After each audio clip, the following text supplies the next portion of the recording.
اور عمران خان صاحب سے جب لوگ جا کر ملتے ہیں تو ایک تحریک کھڑی ہونے کی بھی امید بڑھ جاتی ہے. لہذا عمران خان صاحب سے army chief field marshal Asim Munir صاحب نے یہ فیصلہ کیا کہ ملاقاتیں نہ کروائی جائیں. اور یہ عاصم منیر صاحب کا فیصلہ ہے, کوئی عدالت اس کے اندر کوئی رول پلے نہیں کرتی.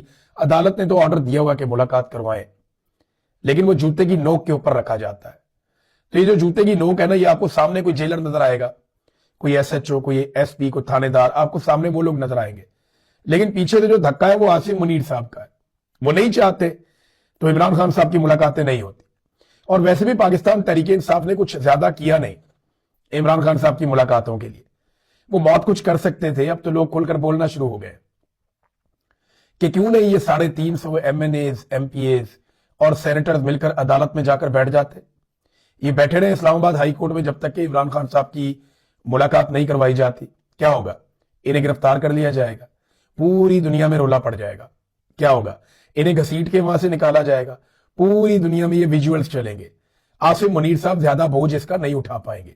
لہٰذا پاکستان تحریک انصاف بھی کوئی اتنی دبا کے کوشش نہیں کر رہی کہ ان کے لیڈر کی قید تنہائی کم ہو جائے یا ختم ہو جائے. انہیں اس سے زیادہ کوشش کرنی چاہیے تھی. وہ اپنی سٹرینتھ کو, اپنی طاقت کو شاید سمجھ نہیں پا رہے.